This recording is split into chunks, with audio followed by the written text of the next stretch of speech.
All of those. Okay, nothing has changed here. This is Dean's reimbursement. If you guys need it, you have to have everything completed by April 22nd. If you need to ask me where you stand, let me know. Nothing's changed though. Oh, there you go. Sure. Just something about. They see me. No. I have to stand over here. Yeah, you gotta stand. Okay. No, I'm just kidding. Just something about Dean's reimbursement. The amount last year was $200, but it depends. Like the amount really just depends on how many people go to conference. And that's how it's allocated, and how many people qualify for it. And as I receive information, I will be sending it out. But so far, we don't have very much. Yeah, I don't think they'll know the full amount that you'll get reimbursed until conference. Or so. Until after conference, yeah. Probably. But that's it's been $200, I think, the past couple of years, so it should be. But if you want to attend, you also have to fill out the link that is on the slide so that they know you're interested for Dean's reimbursement, or also if you're just going. And then they have T-shirts to purchase. Campus sent out a link in their email if you want a T-shirt for conference. Okay, Capitol Hill Day. It will be sometime in March, either the 14th or the 21st. Either the 14th or the 21st. I have not received confirmation on when that will be quite yet. But again, as I find out, I will communicate that with everyone. And also, there is possibility for some volunteer hours working. So the PIMA students, their CUSOTA organization are gonna help the legislative committee for OTAC like get ready for Hill Day. So, and that might be an opportunity for us as well. It would be like helping, I don't know, make posters or whatever the legislative committee would need of us. It'd be a good opportunity to meet some OTAs too. Yes, the PIMA students are really, really cool people. So. Okay, so we don't have too many people here, but I'll send out in the email. I'll give you guys a heads up on this stuff. But we have another dance through the same company or organization that we did the casino night with, and it is the 15th. And if we get enough people, it'd be cool to make a game again or just run a game. They really, really enjoyed it, so I'll email people to see if there's any interest. There's always the adaptive recreation opportunities in Fort Collins. Just let me know if you want to do one of those. And then we were also going to decide on a day that we could go to the Denver Rescue Mission to serve meals. I'll send this out in an email since there's not that many people here today. But either I just want to get your guys' if you want to do a weekday or a weekend day. So I'll email. And if you'd like to volunteer at any of those, email Sydney so she knows that you're interested. Also, the Lakewood Dance has a volunteer form and a background check that's pretty easy to complete. So if you want that, just email Sydney. She can email it back to you. That's the emails. All of our meetings will be in here. They aren't always the last Wednesday of the month, but they are always on Wednesday. They'll be 4:30 to 5:20. Those are the dates below. And for our next meeting, we have an OT coming, and I don't know if she currently works in the VA or if she did, but she's going to be talking a little bit about neuro and then the VA with, I think she's adult population, so she'll be in February. If you are watching online, make sure you email the password Let's Go to Emily so she has your attendance recorded. And I think that's it. We will wait for Amanda if you're watching online. She'll be here soon. Anything else? You guys have questions? No. Oh, fabulous. What are they adaptive? Yeah, so if you want to do one, they have a ton of different programs. And it's been a while since I've looked at it, but I feel like they have a volunteer form and a background check that you have to fill out on their website. But you can just essentially choose whatever you want. When I think, Sarah, you interned with them too, right?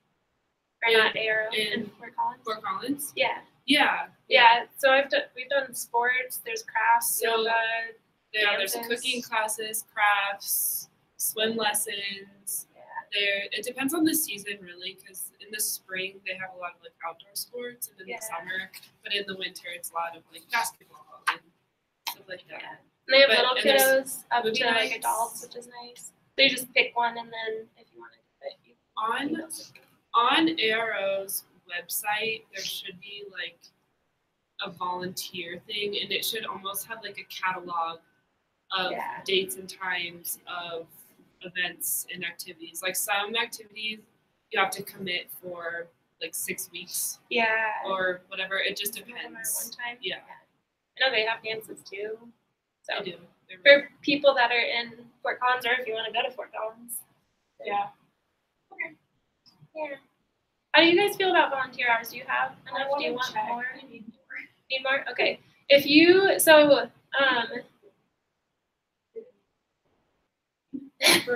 oh, for honor sports, that's right. So if what we're providing doesn't fit in your schedule or interest or whatever, just email me and we can set up essentially anything. We just have to make sure that more than one person can theoretically go to it, which is pretty easy. So, like, the adaptive skiing is a good idea. So it can if Really doesn't do it. yeah, so if multiple people do it, then all I need is someone to contact, and that would count. So if you have like a person or whatever, yeah, as long as I can give it to everyone, like, hey, you can go do this, then it counts. If that makes sense. Cute. I Yeah, you don't know. Hi, how's it going? Come on in. Hi.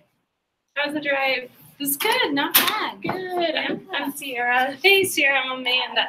Hi, Nice to meet you. We did the ICU rotation, yeah. not rotation, observation. Oh, yeah. Yeah, you look really familiar. Yeah, cool. Yeah. Nice. Yeah, so come on in. I'll help you set up some stuff. Thanks, guys. Yeah. So Sierra and I were in your group. Totally. Yes. Hannah and McCall. Yeah, Yeah. that's right. So you guys are in your like last year then, or? Last semester Last of the semester. didactic work, and then Okay. we'll start field work in May. And then Kira is a OT1. Cool. So, yeah. Awesome. Have you guys done the ICU? Yeah. observations? Oh, nice. Oh, yeah, spring. I don't even know. So here's complete over here. Yeah. So it's a since lesson. we're hybrid program, we have a ton of students watch online. Cool. So I just have the recording that just gets sent out to the students. Okay. For the soda. Great. And then otherwise, Where's good for me to sit or stand? yeah. If you just wanna, I can pull up a chair for you, but Yeah. just anywhere up here so they can catch you on the Yeah. cameras on the laptops. Okay, great. Yeah, I'll probably pull up the chair. Although I have sat all day, now I'm at the office. And you're like, Sorry. I'll put it here if you want it. perfect. Thank you. How's your guys' day? It's been good. We had we went out into the community today, which was nice for both of our labs. So we went to pediatric clinic in River Village. Cool. And then we did some ADA, looking at the accessibility around campus. Oh, that's really okay. Find some things. We did the chapel and everything was pretty up to code, but we did, I think, looking at it from a visual deficit perspective, was Yeah. super interesting. Oh wow, that's awesome. It's Good. It's really busy at the hospital. In the midst of Few survival stories can match the one told by a flight nurse named Dave Repsher. Repsher was on board a Flight for Life helicopter in 2015 when it went down in Frisco. 9 News reporter Chris Vanderveen told the Journal of Hansen, bringing us his story. Oh, He here should we go. All right. No, where's the apple? I know.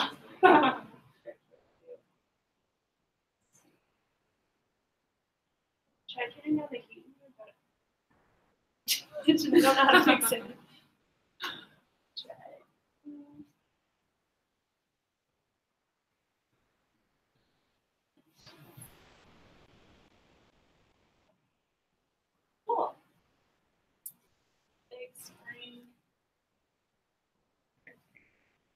So is it still muted on the?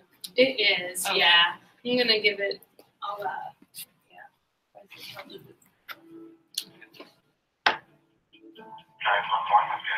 We have people heading your way, okay? Isn't this so weird? Oh, flaming from everywhere. Oh no. Let me just see. Oh, maybe Edit. Yeah. No. This is what I did. I never got it. Here, yeah. Okay. Now, it should be.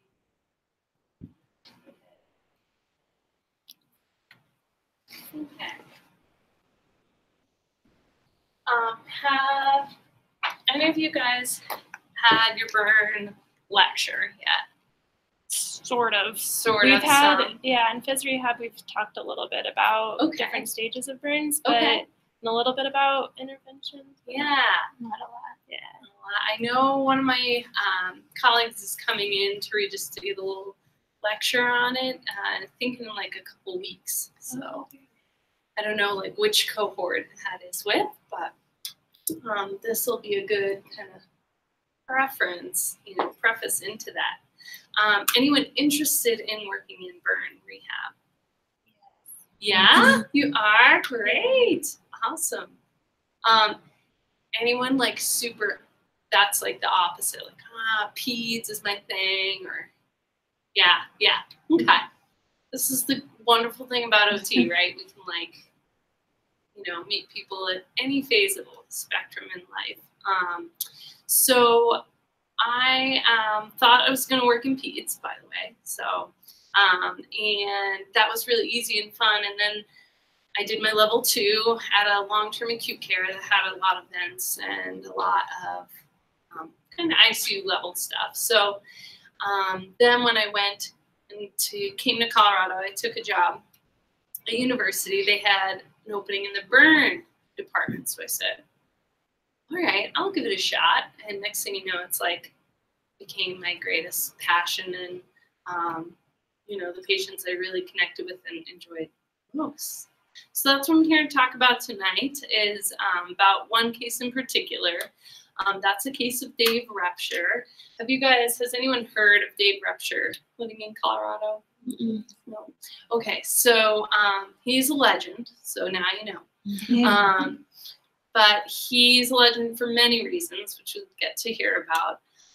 I met Dave in the summer of 2015, and I won't blab on kind of about his story as much. I'll let the news kind of give you the sensationalized version, and then we can talk about, what my role was as an OT in his rehab, and kind of, talk about what that was like for him, his family, and what I feel like were some real keys to his rehabilitation. And answer any questions you guys might have. So, without further ado, here is part of Dave's story.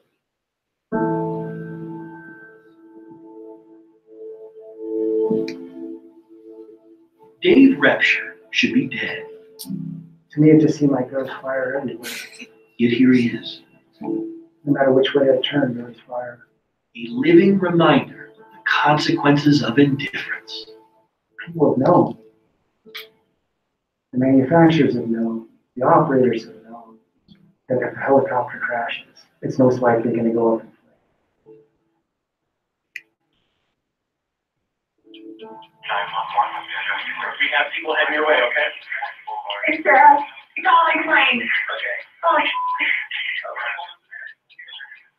I believe there's 3 in the crew. 3 in the crew? Okay, we're gonna get people heading that way and it's on the Apparently, I lifted the door off me and started going away from the helicopter. And I remember which way I was going, and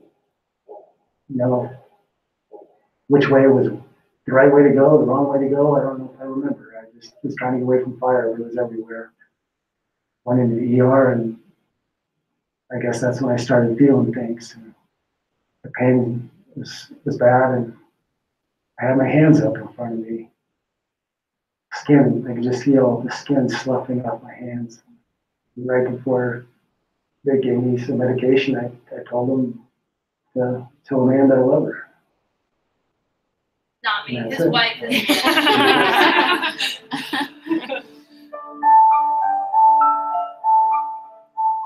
A flight nurse of 4 years, covered in burns on more than 90% of his body, went into a coma that would last 5.5 months. I woke up and it was bizarre. It was like a camera shutter going across my eyes, from black to white, just kind of across my eyes. And I was awake. I was terrified. My perception was that I couldn't talk. I couldn't move. Surrounded by tubes and wires and still incomplete skin grafts, Dave mouthed 4 words to Amanda. And he started mouthing, "I want to die." I cried harder than I think I've ever cried in my life walking back to the apartment, and ended up falling asleep and then getting up the next morning and getting over to the hospital. And I got to Dave and I asked him, I said, "Do you remember yesterday?" And he said, "Yes, I do remember yesterday." And I said, "Do you remember what you said?" And he said, "Yeah." I said, "I want to die." And I said, "Do you still feel that way?" And he said, "I don't think so, no." You know, I just had to know what I was facing. And it's like, can I get through this? And at some point, I guess I said, well, let's give it a shot, see what happens. From that point on, he made the decision, like, okay, let's do this. And he never looked back after that. Never looked back, not once, for days, weeks, months, and beyond. Dave, you're walking. Pretty easy. When you're that sick, it's pretty easy to just say, oh, I don't want to get up today. He's in the hospital. I'm going to try my damnedest Oh my God. to get back to as much as I can. And it'll be different, but I don't see there's any reason to not get out there and live life to its fullest. This is David Lecture.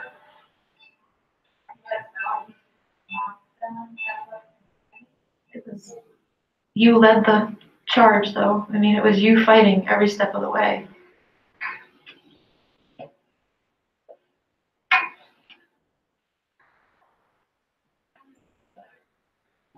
And he is still fighting.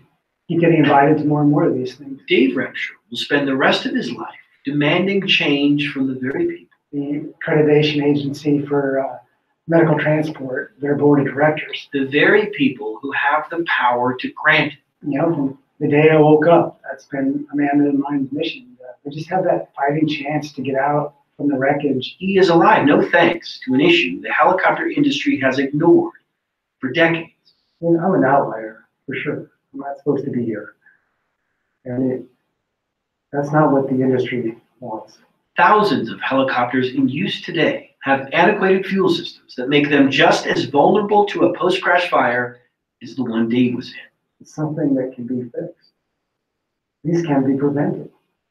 More than 1,200 days into this. You're gonna walk the entire length of this hallway, Dave. Days of hard work, You are so amazing. pain, This is a monumentous day. progress, Ready? perseverance. Well, you have the choice, Dave remains determined. He's seen more crashes, Do the other bell too. more fires, Try both bells. It's just wrong. My heart's breaking for them. and yet of all of those days, Hello, everybody out there. days of speeches I received one advance kidneys. and talks and efforts to move back home, Dave knows one day fairly early on in his recovery, likely mattered most. And so, we decided to get married. Yeah. Yes, we did. Yeah, in the ICU, the burn ICU, the second burn ICU room. Yes, Dave Repsher should be dead. He'll tell you he's here because from day one, he was never alone. I know for a fact I would not be here without Amanda.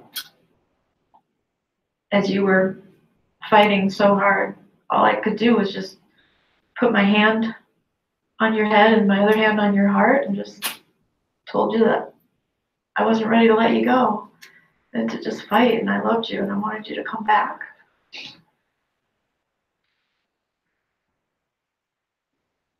We don't have anything planned for tomorrow, right? Not that I know of. 1,214 days into this, they know their journey is far from over. More days and more challenges will follow.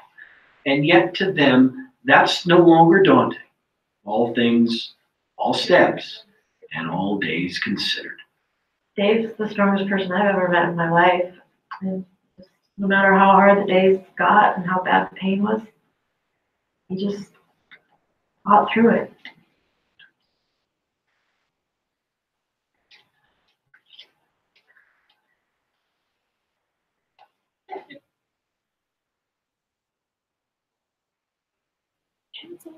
Too many stories. We can't hear them all.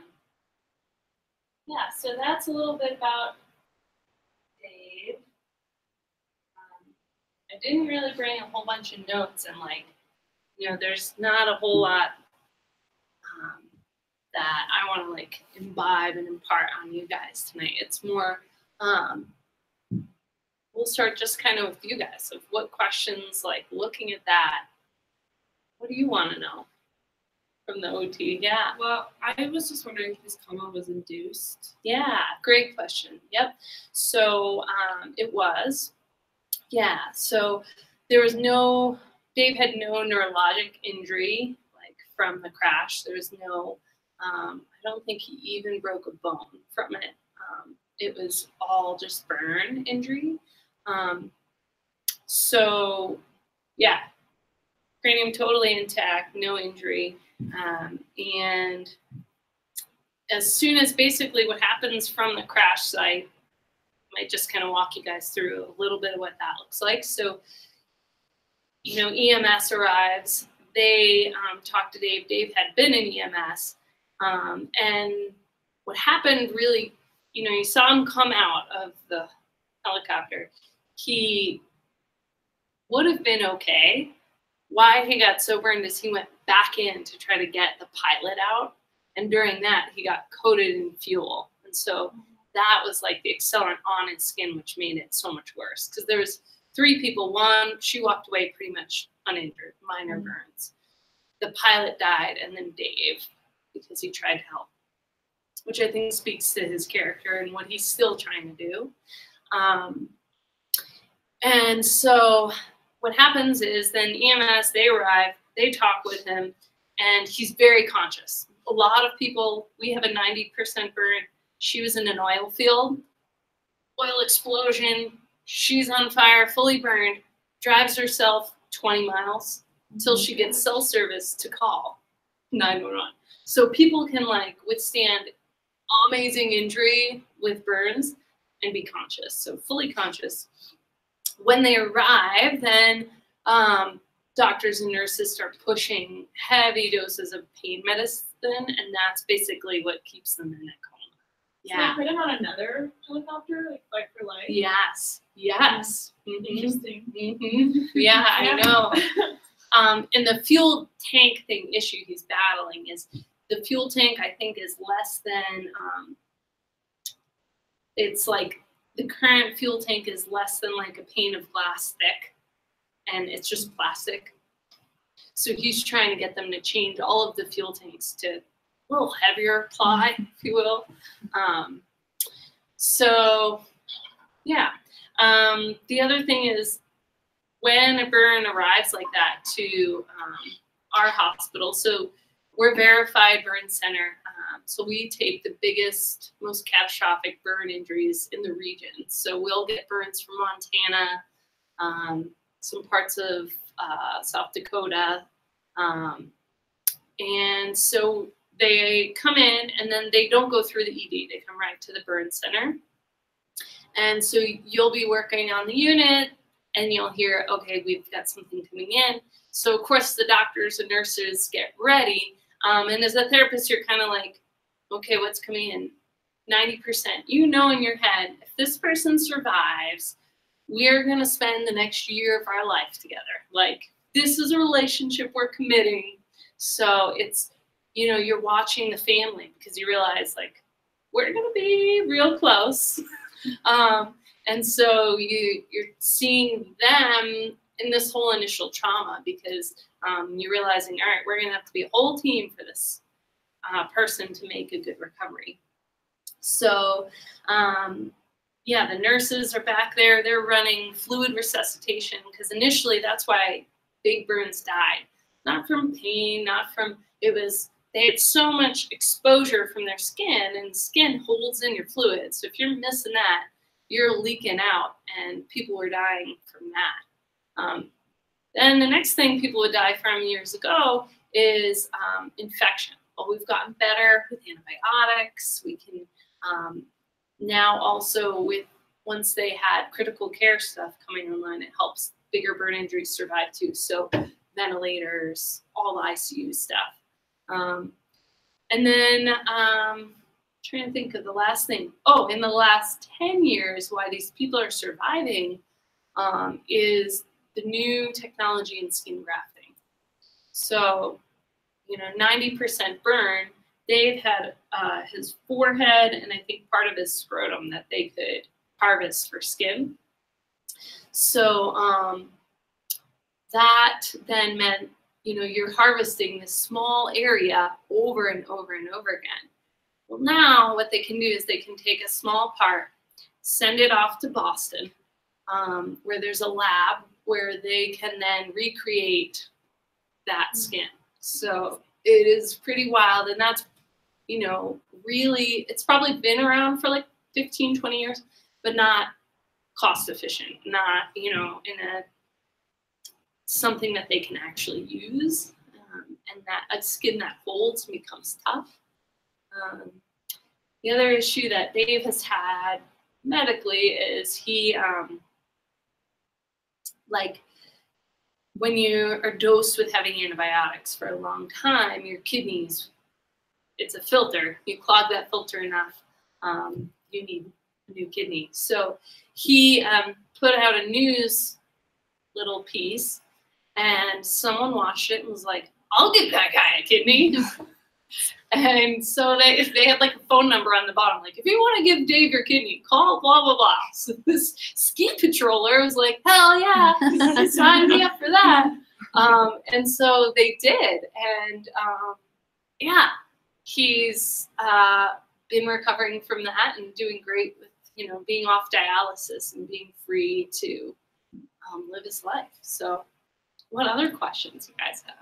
And I might turn the lights up just a little bit because I realized that that screen is really dark.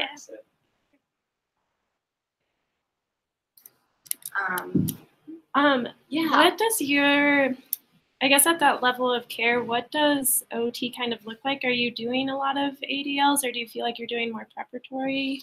There's a tasks, lot of preparatory. Yeah, there's a lot of preparatory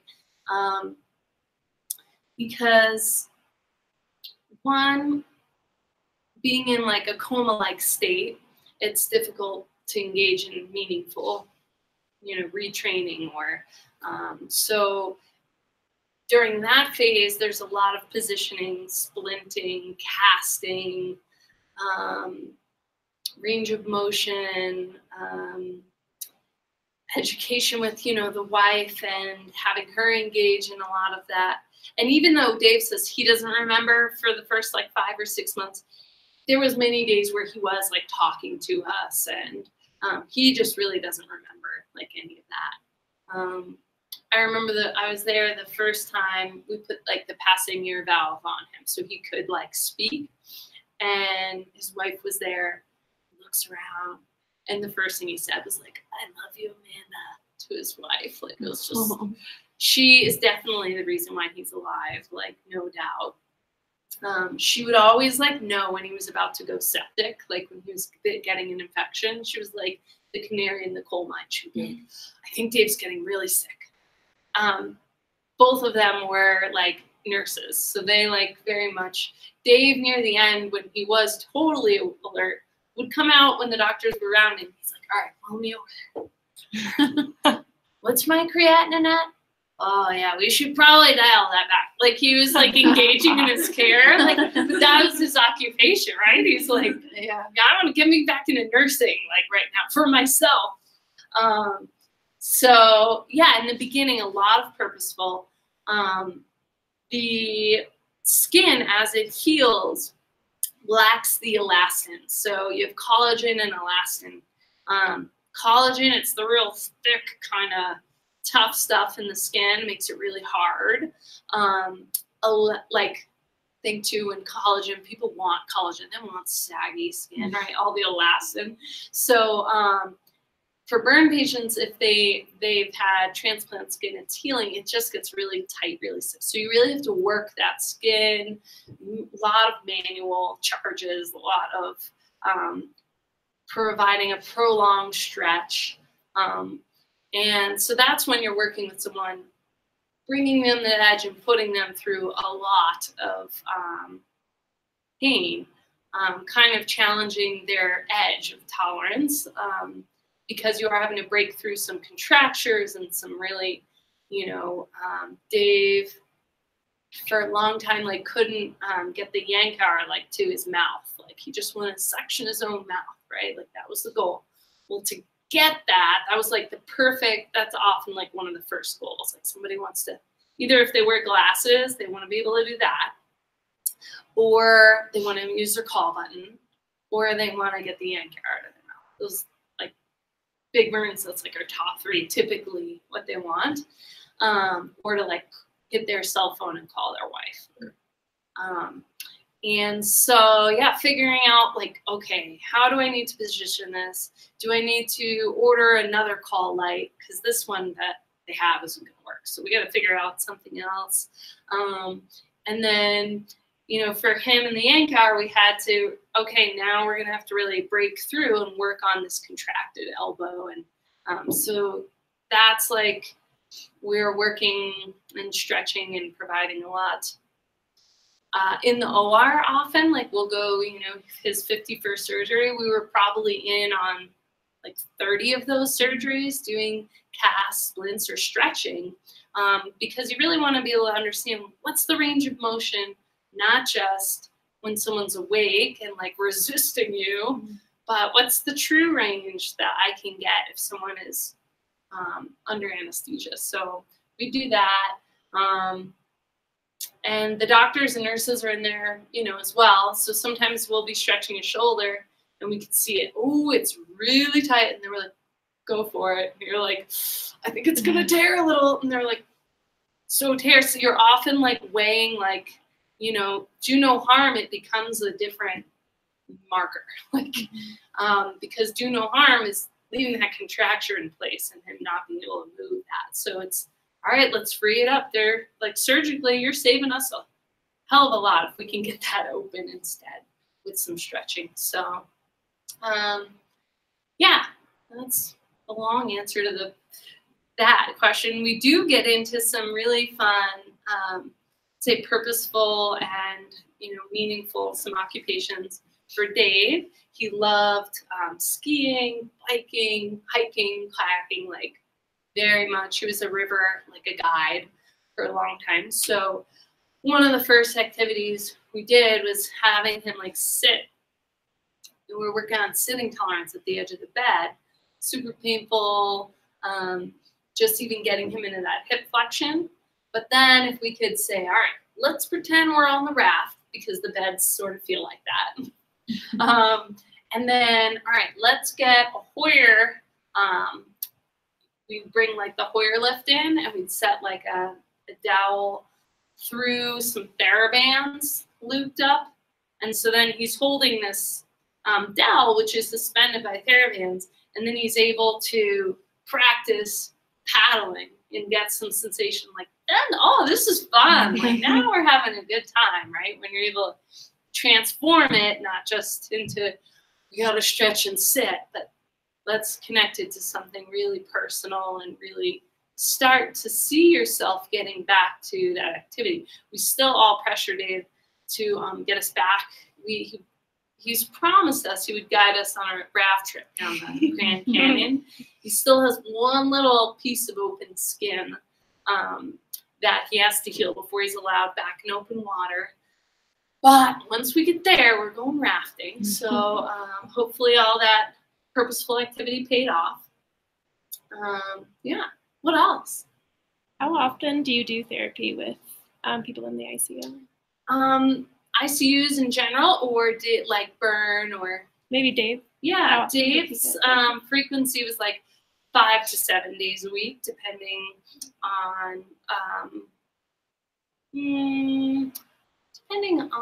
like where he was at medically, where he was at in his recovery.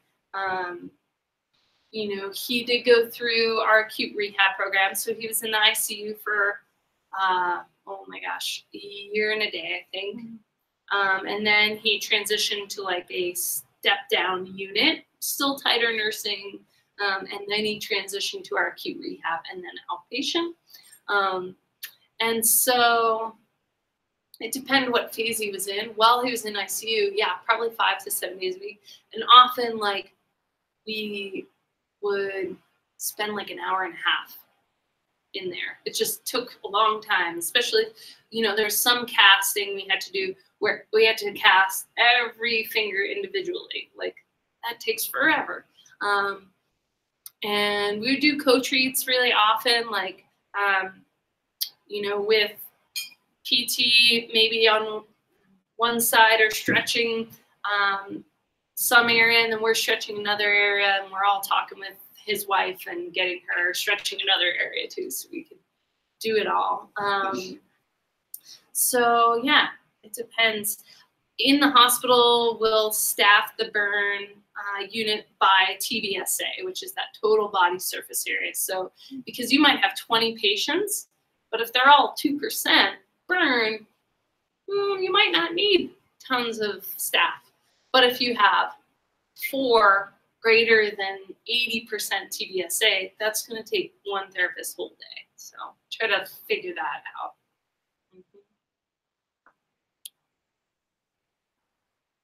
How do you feel you transition to that level of care? Because I feel like I don't know anything about it. You had no experience with burns before you took that job? No, just, I would say, so the long-term acute care hospital I worked at, they had a lot of chronic wounds. So they had a hyperbaric chamber where they would like try to work on diabetic ulcers and things to promote wound healing. So it was a center for that. So then when you put anything with wounds on your resume, they're like, oh, are you interested in burn? And then when I started, I think I shadowed a day with the therapist and was like, ooh, I actually love this. And then they probably spent 6 months training me. And it's an incredible like community of people who want to help each other learn in the burn world. We meet with children's quarterly to discuss like best practice. Even we've shared some cases and patients say it's a big house fire and there's a mom and dad and 2 kids. 2 kids are children's, we have mom and dad, so we'll collaborate quite a bit. And then we'll talk, like there's the American Burn Association, which is a tremendous community for all of the burn centers. So I'd say probably every burn center sends a team to that conference every year. And I went to a few of those early on too. And that's when you get to then talk to everyone, meet everyone. And that helped me learn a lot too. And it's definitely a thing in a field where that practice is constantly getting better and changing. And so being open to like, just because someone's been doing it 10 years, well, they have to keep changing their practice or they're going to be old news. That's not the way we do it anymore, right? Like, even the products change all the time. So, you know, I transitioned to like a more supervisor role, and I'm like, 6 months, I don't know what the heck like to recommend. I can help look at stuff with you, and my clinical, I can help guess stuff, but the therapists that are in that unit every single day, like that's the only way they're going to stay really competent and skilled. So, yeah. How long have you been there? Been there 8 years at UC Health, yeah. And yeah, it's I don't know why that question makes me think of this, but like, just gonna share with you guys. But like, these cases obviously there's a lot of trauma involved with it. So, you know, there was times when I found I had to rotate off, like, okay, this is too heavy right now. Like, I would find if I was dreaming about the patient, thinking about the patient on the weekends or while I was on vacation, like, I'm tapping out for a little bit, time to like take a little break. And you know, our team, everyone is used to that. Like, okay, yeah, let me come in and help you out for a while. Because they are, yeah, super traumatic. And that got me really interested in like studying trauma, secondary trauma, trauma-informed care. So that's another thing. I'd be happy to, like, if anyone's really interested in any of that, you can email me anytime. Yeah, what else? So I know you do work with spirituality and yoga. Yeah, How do you incorporate it and at what level? Yeah. So, yeah, you can't be around this kind of work and not like think about bigger questions in life, right? Like you're watching life and death situations and people dying. I don't want to say frequently, it's super morbid, but like it's intense. And so, you know, I would work with our chaplain, our ethics team, like those social workers. There's a lot of people who are, I'd say everyone on the whole team is like super supportive in that way. For the patient, you get to know like what their spiritual practices are and want to help like support and facilitate that. Because you also know that's going to be a big, like, if someone's like had sort of assessing their will to live, like their spirit's involved in that. And so, you know, we try to honor whatever the patient is. The one thing I didn't honor for Dave, I will say, is he does not like yoga at all. But I was like, I think he's gonna like yoga at the end of this. Just kept telling his wife. She's like, he's gonna hate you. Because I'd be like, Dave, we're gonna take a deep breath in and stretch out and like lead him through breath. And like, you know, for me, the yoga and the spirituality of that piece, that's certainly my leaning, because I think it like a lot of that is talking about a lot of spiritual practices talk about transformation of suffering, right? And what is suffering and pain, and you're really with people in that deep dark place for a while. And so I started doing this stuff with Dave. So he was like, kind of give me the like hairy eyeball, like, all right, you're crazy, but whatever. And then after he discharged, he was an outpatient. He came up to visit to our unit, and he said, I got to talk to you. I was like, oh, yeah? He's like, tell me where I can find a good yoga teacher. And I was like, I'm gonna retire now. Super fun to hear. So I did find him a great yoga teacher up there. And he's in Frisco, yeah. So anyway, I feel like yoga makes so much sense for burn because you're having to, like, I know for my body what it feels like to put myself in stretch and have to hold it, right? Like, that's an embodied part of knowledge for me. So I feel like I can share that. It's not just like, oh, I think obviously there's a lot of differences with my skin and stretching and asking it to go beyond than their skin, but mentally, psychologically, spirituality, I think there's a lot that we share. And so people too, I think the other spiritual aspect is being really okay with someone suffering. And I think Dave and a lot of the other patients, they sense that. If you're uncomfortable with that and you're not like, oh yeah, I feel bad for you, like sympathizing rather than empathizing with them, doesn't really help serve either. It's pretty stressful for both of you. So I think for me, having like a good, deep spiritual practice just helped me sit with others in pain and accept that I might not be able to take this away. So yeah, we can get pain medicine, we can do all things we can, but we might have to kind of sit in this. And doesn't that suck? And how do we kind of work through it together? And people are really open to that. Then the pain a little bit goes away. So it's kind of an irony. One of my favorite yoga teachers is a guy, Matthew Sanford. He's up in Minneapolis. He does a training for, I think it's called, or was called, Incorporating Yoga Principles in Healthcare. It's multidisciplinary, like weekend training. So I went to that, and I've seen him teach. He comes to Denver quite a bit and speaks. He actually just spoke with Bessel van der Kolk, who is like the leading scientist on trauma science. He spoke at their trauma conference, like the big trauma conference. So very experienced in that field. And yeah, he teaches, he's been a really big teacher for me in terms of that spiritual stuff. Yeah.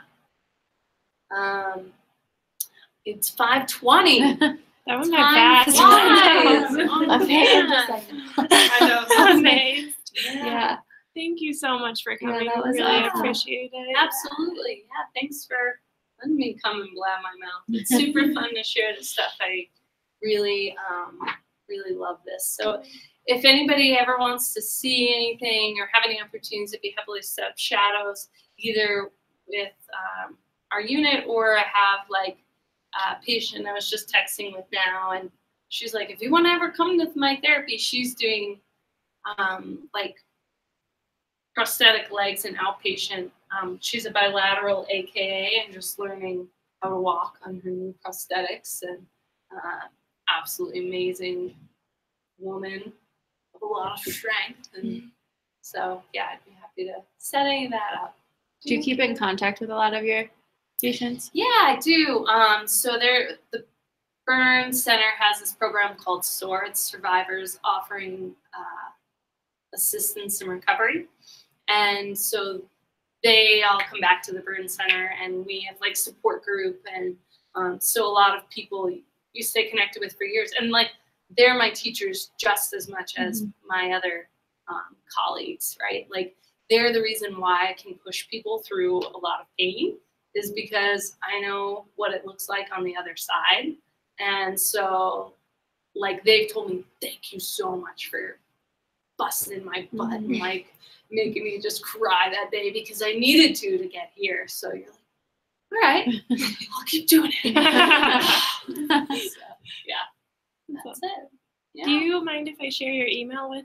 Yeah, please do. Okay. Yeah, definitely. Thank you. Good luck. Thank you so much. Guys. It's so inspiring. Thank you so much. Yeah. If you're watching online, remember to send your attendance to Emily.